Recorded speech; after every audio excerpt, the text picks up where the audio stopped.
No series about who rules America can leave out Wall Street's financial clout.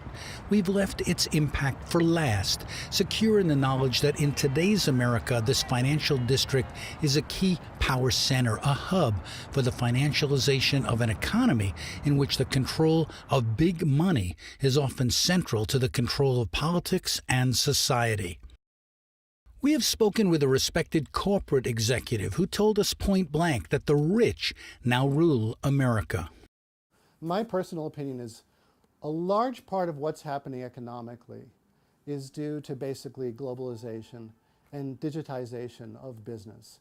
That can't be stopped. Professor Stanley Aronowitz quotes the famous sociologist C. Wright Mills on the same theme from 50 years ago. Wall Street, the financial sector, is the leading edge of corporate capital. And it was the leading edge of corporate capital in the mid-50s. Of course, today it's much more accentuated because of the relative decline of industrial corporations. I've heard things that'll blow your mind. And now I think it's time you get the whole story. Many Americans see all this as a conspiracy by an unaccountable secret cabal that operates like a power center beyond democratic control. The internet is filled with videos about shadowy billionaires and their plots to control everything. Which is ongoing right now. It is a conspiracy of institutional corruption from the highest level. From international bankers to the super rich, from Washington to Rome, they're all in it together. And is Wall Street a conspiracy? And what role does it play in who rules America? Is it an outside job or an inside job? It's not a matter of elites outside the state, although of course they have enormous influence, but the reason they have enormous influence is because the state is structured to be reproducing their power and authority in the society. Leo Panitch, he's an economist and analyst, and I think he offered a perspective that we really haven't heard before. He's sort of fighting against the conspiratorial idea, that there's a small group of people in a room somewhere running things. He's talking about the structure of the society, the values of it, who really runs things.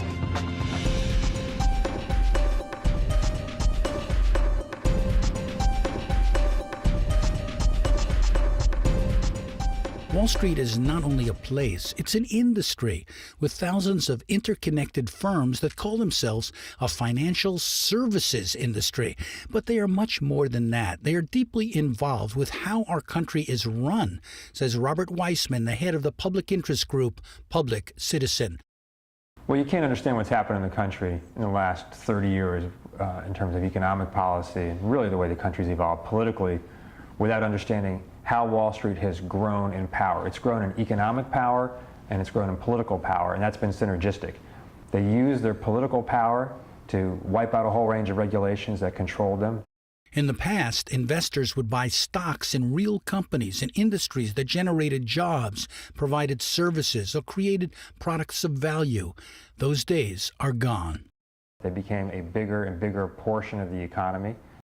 Then we went from an economy of production, making things, to one based on consumption, buying and selling things. Consumers soon drove 70% of the economy as banks, private equity companies, and hedge funds grew in size.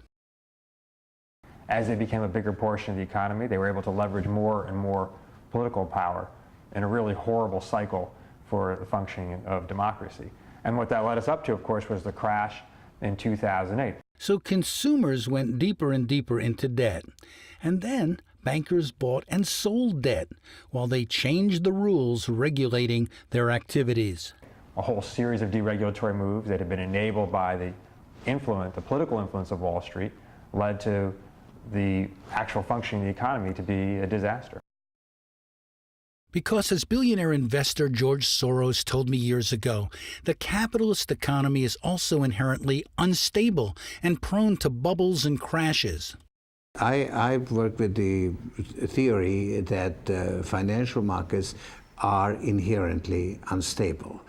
And to prevent excesses, you need some kind of intervention, supervision, regulation. Unfortunately, the prevailing idea is that markets tend towards equilibrium. And so we work with a false concept of how financial markets operate. Well, we were told by someone, for example, that the beauty of globalization is that no one is in control. Well, there is a great advantage in that because controls have their own problems. In fact, markets are much more efficient than centralized controls. But it doesn't mean that there should be absolutely no control. And in fact, if you look at reality, ever since you've had capitalism and ever since you have had financial markets, you have had crises. And each time there was a crisis, there was something done to prevent a recurrence. The problem this time is the dramatic surge in debt. Look at this. These are charts showing the debt of the United States, page after page, illustrating how much money is owed. It's mind-boggling. It gets even more complicated when you start talking about new financial instruments like derivatives that have turned the industry into a global casino. Derivatives can also be used as insurance, betting that a loan will or won't default before a given date. They become the basis of a big betting system, like in a casino. Financial journalist Max Kaiser says just a handful of big financial firms now dominate the industry and the global economy. Without a doubt. There's JP Morgan, which is in bed with the Fed into the central banking system. Wall Street bets on future values and the performance of practically everything of value. So you've got Morgan, Goldman Sachs are the two primary players in this global financialized world. Soon, CEOs, financiers, and executives of a small number of investment banks and hedge funds became rich and powerful by controlling specialized high-stakes markets. They are connected to the central banking system, which is the Fed, the ECB. The Bank of International Settlements in Switzerland is kind of the central bank of the central banks. These are the folks that are keeping, their main purpose at this point is to keep interest rates as close to zero as possible, to make it as cheap as possible for people who are borrowing money to speculate, to be able to speculate freely without having to pay for the money that they're borrowing to speculate. Even if these financial markets are supposedly open to all, a relatively few traders, investors, and asset managers came to structure the markets to increase their own wealth and power. And if they ever make a bad bet, then they quickly move to cover their bad bets with austerity programs or some kind of bailout program or a quantitative easing program. A Swiss study by physicists on the ownership and control of stock exchanges in 48 countries examined 24,877 stocks and 106,141 shareholding entities. To their amazement, they found that just 10 companies were dominating all stock ownership. Here they are. When we talk about money and we talk about Wall Street, we have to ask this question: where does the money come from that's used in the speculation in our financial markets? This man knows, Barry James Dyke. He's an asset manager and he works with clients. So where does it come from? The money comes from people's savings, regular old savings, people's retirement funds, which is saving for retirement. But do the people who put their money into these accounts know how it's being invested or spent? They don't have a clue. It's only now, as a result of the financial crisis, that the public is learning slowly that the self-styled masters of the universe on Wall Street speculated on risky investments and created a crash. Graydon Carter, the editor of Vanity Fair, wrote, "It can fairly be said that the chain of catastrophic bets made over the past decade by a few hundred bankers may well turn out to be the greatest nonviolent crime against humanity in history. They brought the world's economy to its knees, lost tens of millions of people their jobs and their homes, and crashed the retirement plans of a generation. And they could drive an estimated 200 million people worldwide into dire poverty." In 2010, before Occupy Wall Street, labor unions were marching to protest Wall Street crimes.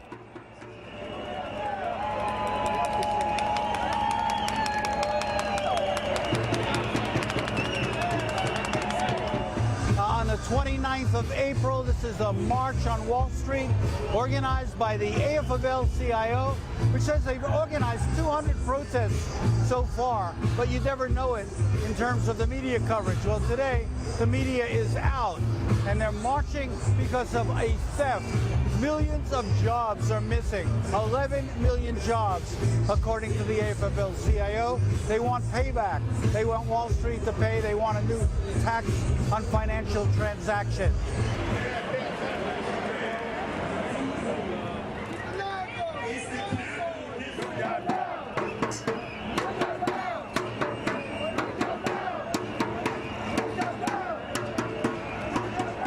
We are trying to recover from a financial crisis that some people say is even worse than the Depression in the 1930s. And yet, reforms that have been proposed, very modest reforms, are being fought tooth and nail at the regulatory level by Wall Street firms and financiers. Do you think that they have a disproportionate power to influence Congress? There's no doubt about that. Not just the Congress, but state legislatures as well.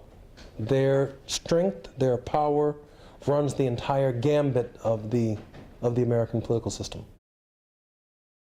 I read that the financial services industry had hired 28 lobbyists per member of Congress to try to influence their decisions, to try to inform. What happens to you when lobbyists come into your office to try to get you to vote their way? How does that work, that game? Well, it's very hard to get a meeting with me. I don't think that they spent a lot of money trying to lobby me. I'm kind of clear on my ideology, clear my view of representative government, and very clear on the Constitution. But suffice it to say, while my district is competitive, there are many more competitive districts than mine.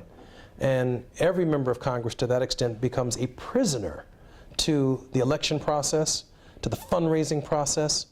Sheila Krumholz of the Center for Responsive Politics says Wall Street's power is well documented.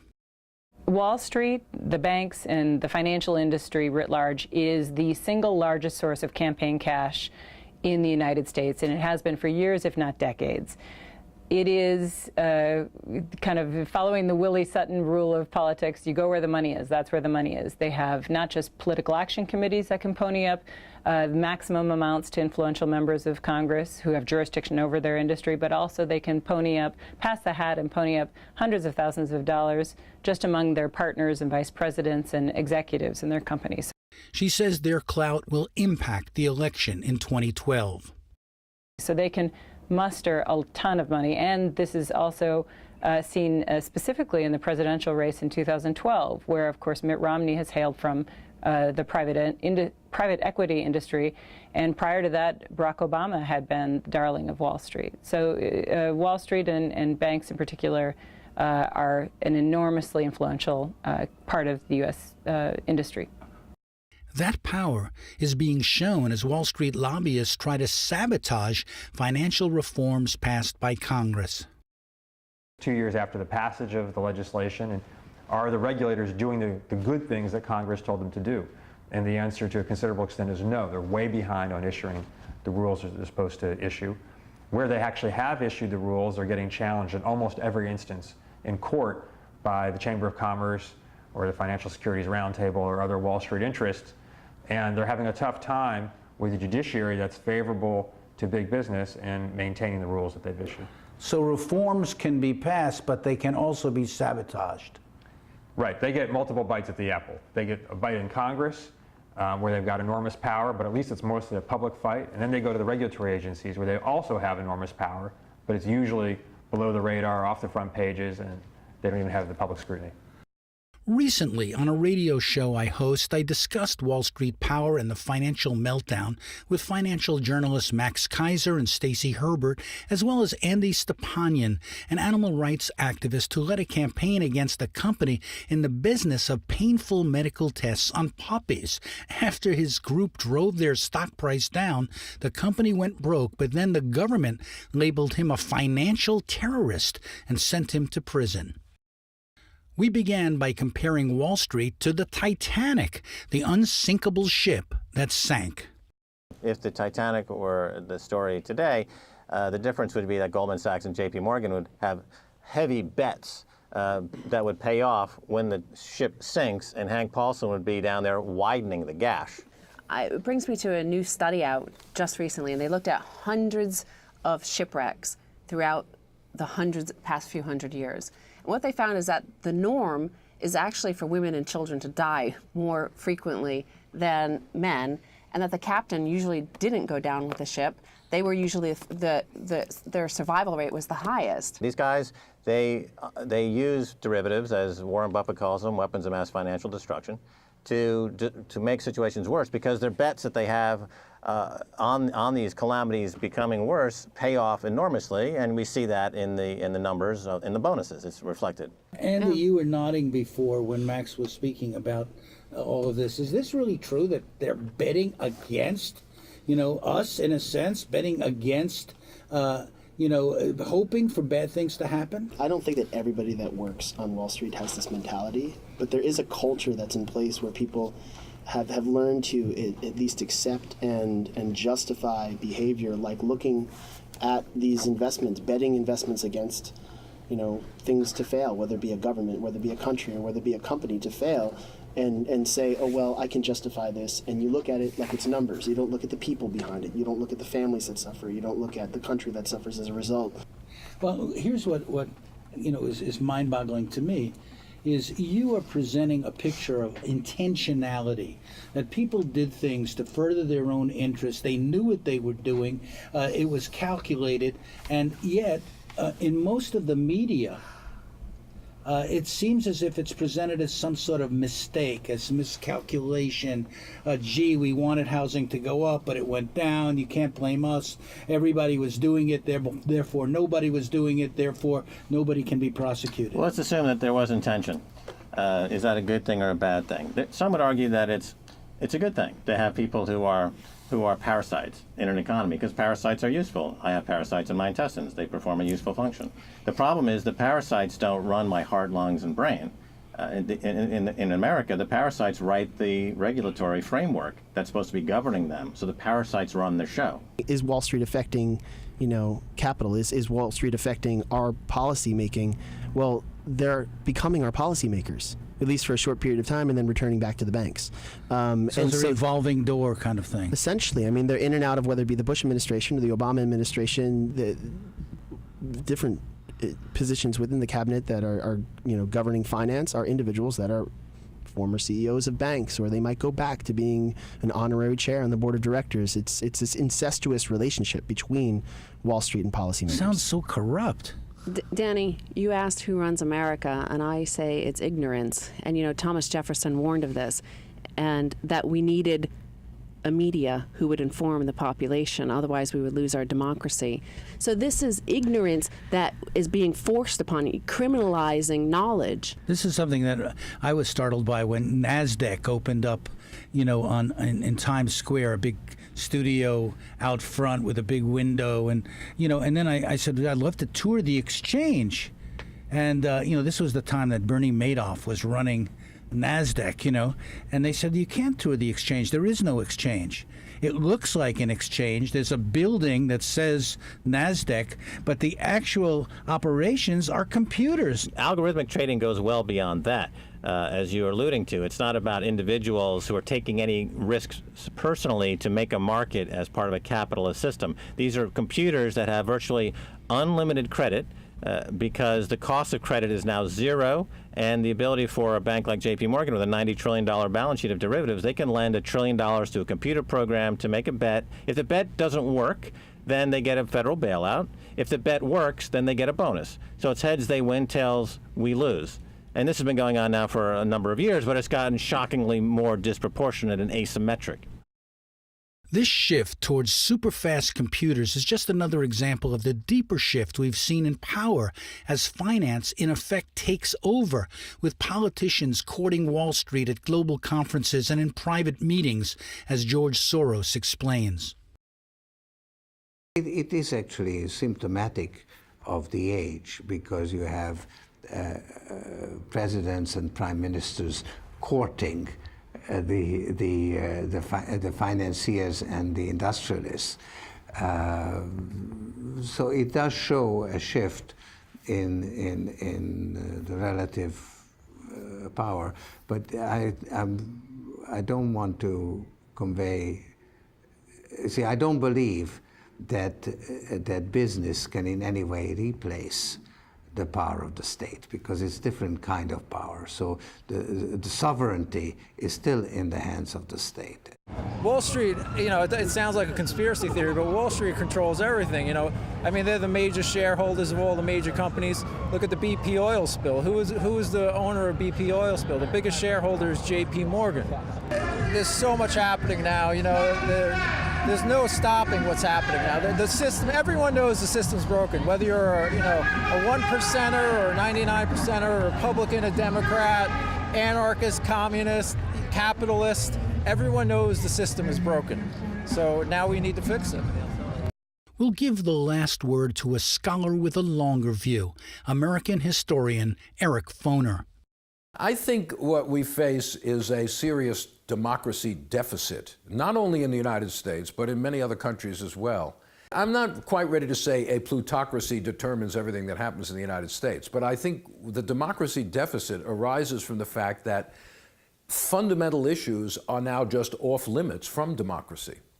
It doesn't matter who is elected. The basic issues about finance, about deindustrialization, things like that are about globalization, about the loss of power of ordinary people over their own lives.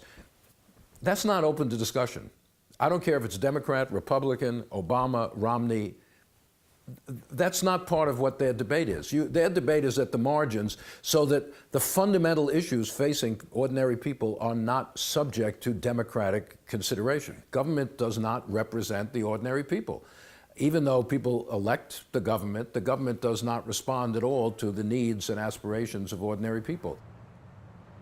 In this series, we've investigated who rules America, examining the history of deep conflicts in this country going back to the American Revolution. We've dissected the power of the military, corporations, the media, and Wall Street. We have shown that these powerful forces often undermine democracy rather than strengthen it. There is a battle underway for the soul of America, for who rules America, that has put these deeper issues on the agenda. The question, is a fundamental transformation possible, or will special interests and the wealthiest Americans continue to dominate in a country that says it's the most dynamic democracy on earth? The belief in our democracy is almost an article of religious faith, even though there's a separation of church and state.